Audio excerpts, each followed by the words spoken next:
Friends, કેમ છો તમે? તો આજે આપણે તહેવારોમાં એકદમ સરસ ઘરના બધા જ ઇન્ગ્રેડિયન્ટ્સમાં અને એકદમ સસ્તી બની જાય એવી સ્વીટ બનાવીશું. તો તેના માટે હું આજે દૂધીનો હલવો તમારી સાથે શેર કરવાની છું. તો દૂધીના હલવા માટે મેં આ પ્રકારની એકદમ સરસ કુમળી દૂધી લેવાની છે, જેમાં બીનો ભાગ એકદમ ઓછો હોય, બિલકુલ ના હોય. અને અત્યારે દૂધી બહુ સરસ મળે છે. તો દૂધી લેવાની છે અને દૂધીને છીણીને આ રીતનું આપણે એનું છીણ રેડી કરવાનું છે. તો આ એકદમ સરસ સ્વીટ છે, ઘરના મોસ્ટ ઓફ બધાને ભાવતી હોય એવી સ્વીટ છે. અને તમે દુકાનમાંથી મોંઘી અને ભેળસેળવાળી કાજુ કતરી લાવો એના કરતાં આવી રીતે ઘરે બનાવીને તમે રક્ષાબંધન પણ સ્વીટનો પણ ઉપયોગ કરી શકો છો. તો આ રીતે દૂધીને મેં ખમણી લીધી છે. તો હવે આપણે હલવો બનાવવાની તૈયારી કરીશું. તો અત્યારે મેં અહીં 4 મોટી ચમચી એટલે કે 1 અષ્ટમાઉસ કપ જેટલું ઘી લીધું છે. તો ઘી ગરમ થઈ જાય એટલે આપણે એમાં દૂધી એડ કરીશું. તો 1 અષ્ટમાઉસ કપ જેટલું મેં અહીં ઘી લીધું છે. તો હવે આપણે એમાં દૂધી એડ કરી દઈશું. તો અને મેં દૂધી પણ અહીં 1.5 કિલો જેટલી દૂધી લીધી છે. અને પાણી એનું કળવાનું નથી, દૂધીને પાણી સાથે જ લેવાની છે, એટલે એને ચડવા માટે એનું પાણી પર્યાપ્ત રહેશે. તો બધું જ દૂધી આપણે છીણીને રેડી કરી દીધેને એડ કરી દીધી. તો જોઈ શકો છો પાણી પણ એટલું બધું હતું કે એકદમ સરસ કુમળી દૂધી લેવાની છે. જો કુમળી દૂધી હશે તો આ રીતનું પાણીવાળી દૂધી તમને મળશે. તો હવે આપણે બધું સરસ રીતે મિક્સ કરી લઈશું. તો તમે જોઈ શકો છો કે દૂધીનું એટલું બધું પાણી છે કે આપણે દૂધ એડ કરવાની અત્યારે જરૂર નથી લાગતી. તો જરૂર પડશે તો આપણે દૂધને એડ કરીશું. પણ તમે દૂધ એડ કરવું હોય તો આ ટાઈમે 1 થી 1.5 કપ જેટલું દૂધ પણ એડ કરી શકો છો. તો હવે આપણે દૂધીને સારી રીતે બફાવા દઈશું. તો તમે જોઈ શકો છો આપણી દૂધીનો કલર એકદમ ચેન્જ થઈ ગયો છે, બફાઈને રેડી થઈ ગઈ છે. તો થોડું ઘણું એકદમ નોર્મલ પાણી છે. તો હવે આપણે સુગર એડ કરી લઈશું. તો આપણે ખાંડ મેં 1 કપ લીધી છે, તો આપણે થોડી થોડી એડ કરવાની છે, એકે સાથે એને એડ નથી કરવાની. અને હવે મેં અહીં માવો લીધો છે. તો માવાને મેં આવી રીતે છીણી લીધો છે. તો તમને હલવાઈની કોઈ પણ સ્ટોર પર માવો મળી જશે. તો મેં 500 ગ્રામ માવો લીધો છે. તો માવાને પણ આપણે એડ કરી દઈશું. તો માવો એડ કરીને હવે આપણે સારી રીતે એને મિક્સ કરીશું. તો 1.5 કિલો દૂધી મેં 500 ગ્રામ જેટલો માવો લીધો છે. તો તમે માવો વધારે લઈ શકો છો.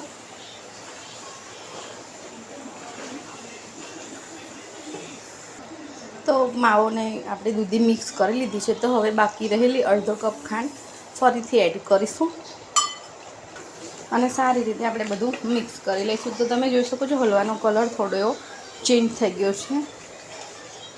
તો જેમ જેમ ખાંડ ઓગળશે એમ હલવાનો કલર પણ એકદમ સરસ ચેન્જ થશે. તો તમે ઈચ્છો તો ફૂડ કલર પણ એડ કરી શકો છો.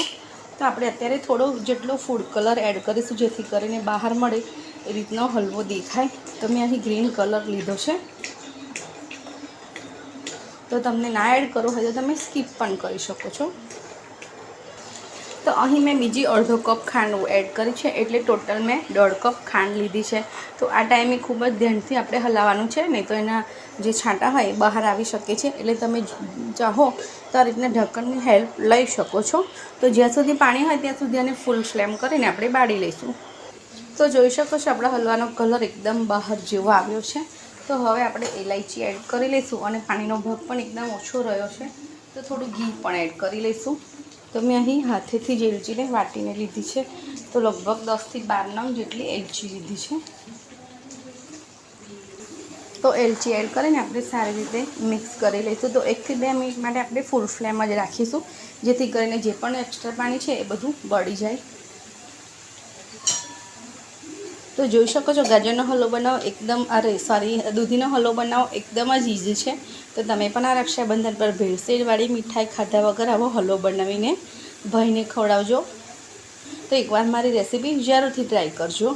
તો જ્યાં સુધી હલવો હજુ બને છે તો ત્યાં સુધી જઈને મારી ચેનલને લાઇક શેર કરી દો અને સબસ્ક્રાઈબ પણ કરી દો, જેથી કરીને નવો વિડીયો આવે તો સૌથી પહેલાં તમે જોઈ શકો. તો અહીં મેં 1.5 કપ ખાંડ લીધી છે, પણ તમને જો વધારે ગળ્યું ખાવું હોય તો તમે બીજી 4 થી 5 ચમચી જેટલી ખાંડ એડ કરી શકો છો.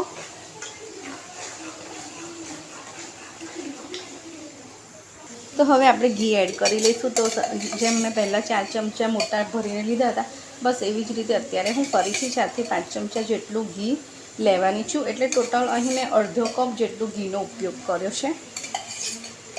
તો ઘી તમે વધતું ઓછું પણ કરી શકો છો, તમે તમારા હેલ્થ પ્રમાણે. તો હવે આપણે સારી રીતે એને મિક્સ કરી લઈશું, જેથી કરીને બધું જ ઘી હલવામાં ભળી જાય. અને હલવો જ્યારે કઢાઈ છોડી દે ત્યારે આપણે ગેસની ફ્લેમને ઓફ કરીશું.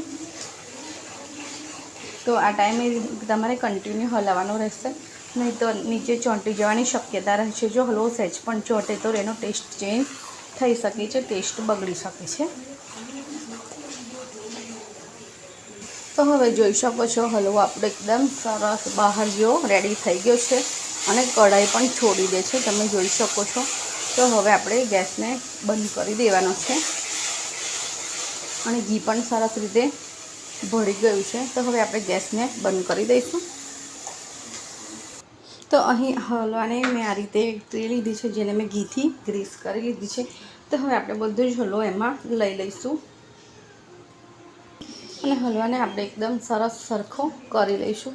તમે જોઈ શકો તો ટેક્સચર એટલું સરસ છે કે વાટકી ફેરવવાની જરૂર જ નહીં પડે, ચમચીથી જ એકદમ સરસ થઈ જશે. તો આવી રીતે આપણે હલવાને સેટ કરી લઈશું. તો હલવાને આપણે બદામની કતરણથી ગાર્નિશ કરીશું અને થોડી ખસખસ પણ એડ કરીશું. તો ખસખસથી દેખાવ એકદમ સરસ લાગે છે અને ટેસ્ટ પણ સરસ લાગે છે.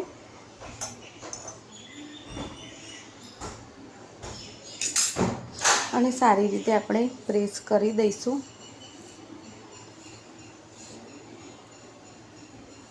તો આપણો દૂધીનો હલવો એકદમ સરસ રેડી છે અને એકદમ ઝટપટ બની જાય એવો છે અને કામ કરતાં બની જાય એવો છે. તમે જ્યારે પણ કામ કરતા હોય ત્યારે દૂધીને બાફવા મૂકી શકો છો અને પછી ધીરા ગેસે તમે કામ પણ કરી શકો છો. તો આપણો દૂધીનો હલવો એકદમ સરસ રેડી છે. તો તમને પણ મારી રેસીપી સારી લાગે તો સૌથી પહેલાં લાઇક, શેર અને સબસ્ક્રાઈબ કરી દો. તો થોડું સેટ થાય પછી આપણે એને કટ કરીશું. મિત્રો દૂધીનો હલવો એકદમ સરસ સેટ થઈ ગયો છે અને એના પીસીસ પણ એકદમ સરસ પડે છે, તમે જોઈ શકો છો. તો એકદમ સરસ દૂધીનો હલવો બન્યો છે, એકદમ હલવાઈ સ્ટાઇલ જેમ બહાર મળે છે એ રીતે જ. તો આપણે એને પ્લેટિંગ કરીશું, સર્વ કરીશું.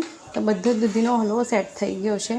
તો તમે પણ મારી રીતે હલવો બનાવીને જરૂરથી ટ્રાય કરજો અને આ તહેવારોમાં તમે જરૂરથી મારી સ્વીટ ડીશને ટ્રાય કરજો, જેથી કરીને બધાને ગમે અને મને પણ ખબર પડે. તો મારો અડધો હલવો તો ઓલરેડી ખવાઈ ગયો છે. તો મેં અડધો હલવો જે બાકી હતો એનું શૂટ કર્યું છે. તો તમને મારી દૂધીના હલવાની રેસીપી સારી લાગી હોય તો લાઇક, શેર અને સબસ્ક્રાઈબ જરૂરથી કરજો. તો ફરીથી મળીશું એક આવી જ નવી રેસીપી સાથે મિત્રો. તો ટ્રાય પણ જરૂરથી કરજો અને સબસ્ક્રાઈબ પણ જરૂરથી કરજો. Thank you.